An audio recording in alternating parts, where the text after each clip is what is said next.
मार डालो इसे। मेघालय की वादियों में सोनम के द्वारा कहे गए ये सिर्फ 3 शब्द नहीं थे, ये वो खंजर था जिसने एक पति के सीने को नहीं बल्कि उस रिश्ते को छलनी कर दिया जिसे हम और आप शादी कहते हैं। सोनम की उस एक आवाज में एक इंसान का अंत नहीं हुआ था, एक विश्वास का जनाजा उठा था। यह सिर्फ एक हत्या नहीं थी, यह 7 फेरों को चीरती हुई चीख थी। यह उस विश्वास का कत्ल था जो 7 फेरों की कस्मों में पिरोया जाता है। यह उस भरोसे का कत्ल था जिसमें शादी के बंधन में बंधने पर एक दूसरे से सुख दुख में साथ निभाने का वादा किया जाता है। और मेघालय की वादियों में जब सोनम ने कहा मार डालो इसे, तो हर कसम हर वादा खून से लथपथ जमीन पर पड़ा। मानो प्रेम, विवाह, शादी, बंधन सब कुछ शर्म से शर्मिंदा हो चुके थे, क्योंकि राजा जब मरा तो सिर्फ वो नहीं मरा वो यकीन जो प्रेम के बंधन में बनता है, वो शादी पर जो विश्वास रखता है, वो 7 फेरों में जो 7 जन्मों तक साथ निभाने का वादा होता है, वो मरी वो आस्था जो डोली में बैठती दुल्हन के हाथों में मेहंदी बनती है और दूल्हे की आंखों में एक नए भविष्य की चमक देती है। ये सब कुछ इसलिए क्योंकि राजा की मौत किसी कातिल की गोली से नहीं बल्कि उस स्त्री से हुई थी जिसके नाम पर उसने अपनी दुनिया बसाई थी। एक ऐसा विश्वासघात जो इंसानियत के गाल पर तमाचा बनकर पड़ा। और अब मानो राजा ये पूछ रहा होगा कि सोनम तुम कैसे कर सकती हो। यकीनन राजा की जब सांसें निकल रही होंगी तो ये पूछ रहा होगा कि सोनम तुम कैसे कर सकती हो, तुम्हारे साथ तो मैंने 7 फेरे लिए थे, तुम कैसे मुझे मारने का आदेश दे सकती हो। जो कहानी पुलिस ने बताई है ऑपरेशन हनीमून के नाम से, वो कहानी इतनी डराने वाली है कि शादी जैसे पवित्र बंधन से विश्वास उठ जाएगा। मेघालय पुलिस जिस पर तमाम तरह के आरोप लगे, उसने ऑपरेशन हनीमून के नाम से सोनम के इस पूरे कांड को एक्सपोज किया। और जब ये एक्सपोज किया तो सारी दुनिया की जुबान से सिर्फ एक सवाल निकला कि क्या बीवियां भी पतियों की सुपारी देती हैं? यकीन मानिए वो आत्मा जो शरीर से निकलकर ऊपर गई होगी, शायद भगवान और इंसान आज दोनों से पूछ रही होगी, क्या अब कोई इस तरह से प्यार पर अंधा होकर यकीन कर पाएगा? क्योंकि सोनम को साथ जाना था, अपने आशिक के चली जाती। किसी मासूम को मारने की जरूरत क्या थी? ऐसे नाटक को रचाने की जरूरत क्या थी? भावनाओं से खेलने की जरूरत क्या थी? ये बड़ी अच्छी बात कही आप। और इन सब के बाद भी वो बेशरम औरत राजा की मां को फोन करके बोलती है कि मां उपवास है। अब जाकर बेटे की मां को पता चला है कि उस दिन उसकी बहू का उपवास नहीं था, उसके बेटे की मौत का वो भोज कर रही थी। वो औरत जिसे वो अपनी बहू बनाकर लाई थी, वो उनके बेटे की मौत पर जश्न मना रही। 23 मई 2025 मेघालय की घाटियों में हत्या हुई और अब पुलिस ने ऑपरेशन हनीमून के जरिए बताया है कि ये हत्या नहीं, एक नाटक था जिसकी डायरेक्टर खुद सोनम थी। मेघालय पुलिस ने जो खुलासे किए हैं वो आपके पैर तले जमीन खिसका देंगे, क्योंकि इंदौर के राजा रघुवंशी की हत्या के मामले में यह खुलासा हुआ है कि सोनम ने डबल प्लानिंग की थी। उसने अपने पति राजा के साथ फ्लाइट के टिकट बुक करवाए और 4 आरोपी जिसमें राज कुशवाहा, आकाश राजपूत, आनंद और विशाल है, इनकी ट्रेन का टिकट कटाया। सोनम राजा को जबरदस्ती गुवाहाटी स्थित कामाख्या देवी दर्शन के लिए गई। सोनम ने बिना राजा से पूछे टिकट बुक कराए क्योंकि यह उसकी प्लानिंग का हिस्सा था। शादी के बाद सोनम अपने मायके में थी और उसी दौरान उसने 2 सिम खरीदी। सोनम का आशिक राज सोनम के पिता की दुकान पर काम करता था, इसीलिए सोनम ने आसानी से एक सिम राज को दे दिया और दूसरा अपने पास रखा। प्लानिंग पूरी थी, हम फ्लाइट से जाएंगे, तुम ट्रेन से आओगे। 20 मई को राज जब रेलवे स्टेशन पहुंचा तो न जाने कि उसका मन बदल गया और वो ट्रेन में नहीं बैठा। राज ने अपना सिम अपने दोस्त विशाल को दे दिया और इसके बाद सोनम विशाल से बातचीत करती थी। विशाल ने ही बताया कि राज उसके साथ नहीं आया है। ये वही विशाल है जिसने राजा के सिर पर मारा जब सोनम ने कहा मार डालो इसे। हालांकि विशाल का भी मन राजा को मारने से बीच में बहक गया था, उसने कहा नहीं मारते, लेकिन सोनम ने कहा प्लान के मुताबिक काम हुआ।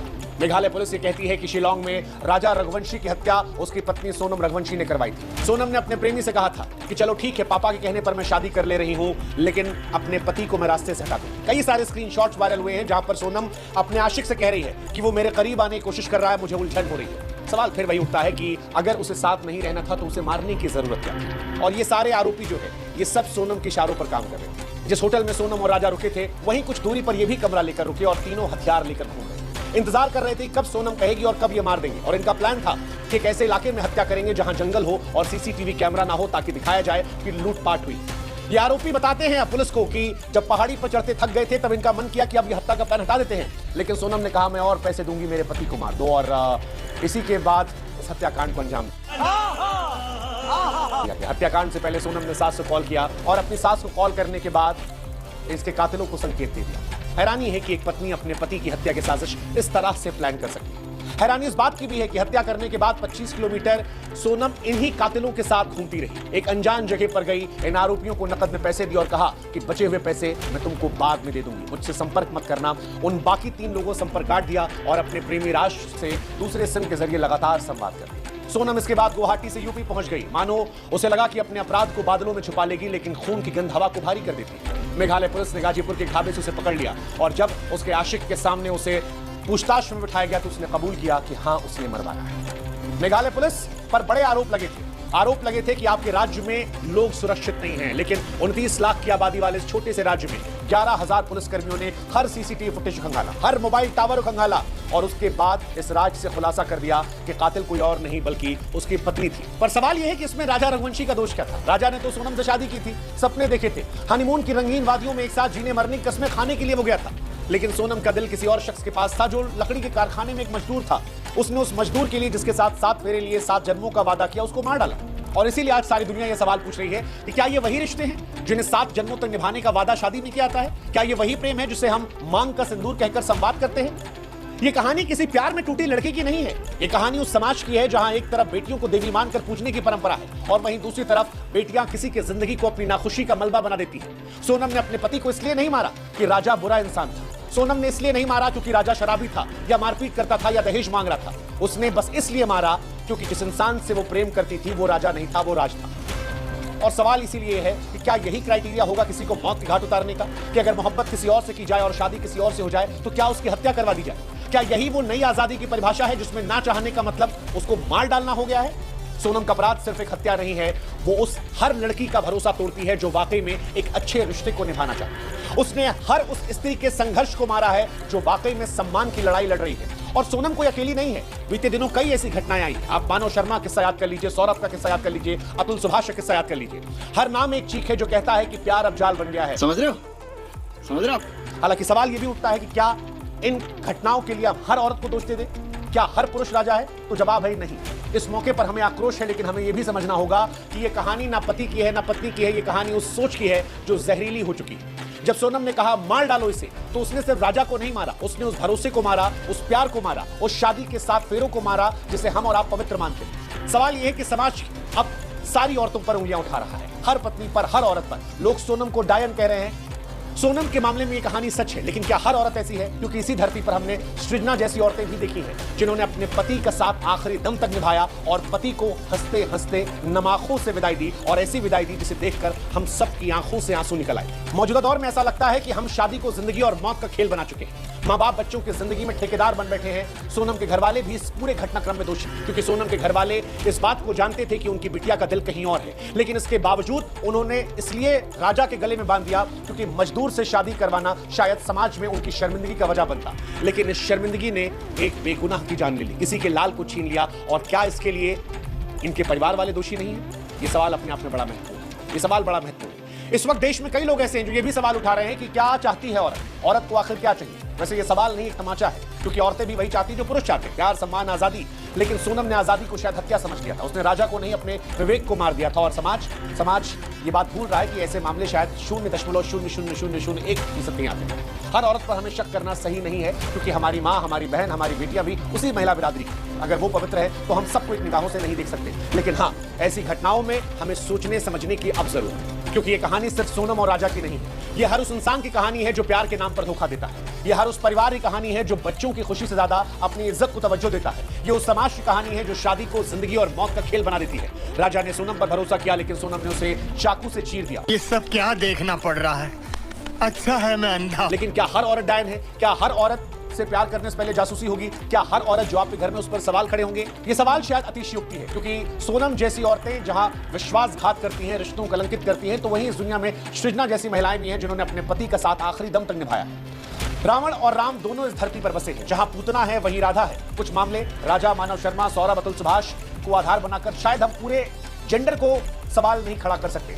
जैसे ये सवाल मुश्किल है कि क्या अच्छी पत्नी मिलेगी, वैसे ही ये सवाल भी सच है कि हर साल हजारों महिलाएं घरेलू हिंसा, दहेज, प्रताड़ना, मानसिक उत्पीड़न का शिकार होती हैं। ऐसे में अच्छा पति मिलना भी चुनौती है। इस घटना ने हालांकि हमें सबक सिखाया है, वो सबक जो खून से लिखा था। सोनम को सजा मिलनी चाहिए, लेकिन हमें भी ये समझना पड़ेगा कि हम अपने बच्चों की जिंदगी की आजादी को मत छीनें, क्योंकि शादी कोई जाल नहीं है, दो आत्माओं का मिलन होना चाहिए। लेकिन जब तक हम बच्चों को उनकी मर्जी के खिलाफ बांधेंगे, प्यार को साजिश से ज्यादा तवज्जो नहीं देंगे, तब तक राज यूं ही मरते रहेंगे और सोनम हत्यारी बनती रहेंगी। बच्चों को पढ़ाइए, उन्हें बेहतर संस्कार दीजिए, उनके लिए आधारभूत संपत्ति बनाइए, लेकिन एक उम्र के बाद उनकी ठेकेदारी को छोड़ दीजिए। अगर सोनम को राज कुशवाहा के साथ जाने दिया गया होता तो शायद वो दोनों अपना छोटा मोटा संसार बना लेते। अच्छा बुरा जैसे भी होता, कम से कम राजा की सांसें चलती रहती हैं। लेकिन माँ बाप कई बार ये सोचते हैं कि शादी हो गई तो लड़का सुधर जाएगा, शादी हो गई तो लड़की सुधर जाएगी। शादी में अपनी औलाद को सुधारने के लिए आप किसी और की जिंदगी बर्बाद ना करें, ये हमारी तमाम माँ बाप से अपील मैं मोदी साहब से गुजारिश कर है। नहीं तो आप भी उस हत्या में उतने ही जिम्मेदार होंगे जितनी आपकी औलाद किसी और की जिंदगी को बर्बाद करने के लिए होगी। सोनम ने जो कुछ किया वो घृणित था, लेकिन क्या केवल हम उसे कोसकर चुप हो जाएंगे या उस सोच को बदलेंगे जो रिश्तों को जहर बनाते हैं? सवाल अब आप पर है कि क्या प्यार को हम मौका देंगे या शादी को जासूसी खेल बनाएंगे? जवाब भी आप पर है, क्योंकि मेघालय की वादियां खामोश है। राजा की आत्मा अभी भी पूछ रही है कि मैंने तो भरोसा किया था, फिर ये सजा क्यों मिली? लेकिन सच ये भी है, अब सबक लेना होगा। सबक शादी करते वक्त भी लेना होगा, सबक लड़की के मन जानने को लेकर भी होगा, सबक लड़कों के मन जानने को लेकर भी होगा। क्योंकि कुछ घटनाओं को आधार बनाकर जब इन खबरों को हम पेश कर रहे हैं तो महिला जाति पर जो घटनाएं हुई हैं उनको हम नहीं भूल रहे। सबक हमें यह लेना होगा कि शादी सिर्फ परिवार देखकर मत की जाए, लड़का और लड़की का मन भी जाना जाए कि क्या जब वो शादी कर रहे हैं तो उस रिश्ते के लिए वो मानसिक तौर पर तैयार है, और अगर नहीं तैयार और माँ बाप उन्हें सुधारने के लिए इस रिश्ते में ठूस रहे हैं तो क्या ये दो परिवारों की जिंदगी को बर्बाद नहीं कर रहे? क्योंकि सोनम की इस घटना ने सिर्फ सोनम की जिंदगी बर्बाद नहीं करी, 3 परिवारों की जिंदगी बर्बाद की। अपने घर की, राजा घर की और उस राज घर की जो उसके यहाँ मजदूरी कर रहा था, और इसके साथ उन लड़कों की भी जो इस घटनाक्रम में पैसों के लिए शामिल थे। हालांकि जो कुछ हुआ उसने इस रिश्ते को कलंकित किया है, लेकिन फिर वही है कि ये दुनिया वीरों से भरी पड़ी है। इस धरती पर तमाम लोग ऐसे हैं जिन्होंने प्यार के रिश्ते को अजर अमर किया है। हम उस देश में ही रहते हैं जहां पर राधा का एग्जाम्पल है, रुक्मणी का एग्जाम्पल है, सीता माता एग्जाम्पल है। ऐसे में उम्मीद हम नहीं खोएंगे, लेकिन डर वो लगना लाजमी है। और ये डर ये सवाल पूछता है कि क्या रिश्तों पर हम दोबारा भरोसा कर पाएंगे? क्या नए दौर में खासतौर पर शादी अब डर की वजह भी बन गई है? दोस्तों नमस्कार, वीडियो पसंद आया हो तो लाइक और शेयर करें। ऐसी न्यूज़ देखने के लिए हमारे YouTube चैनल को सब्सक्राइब जरूर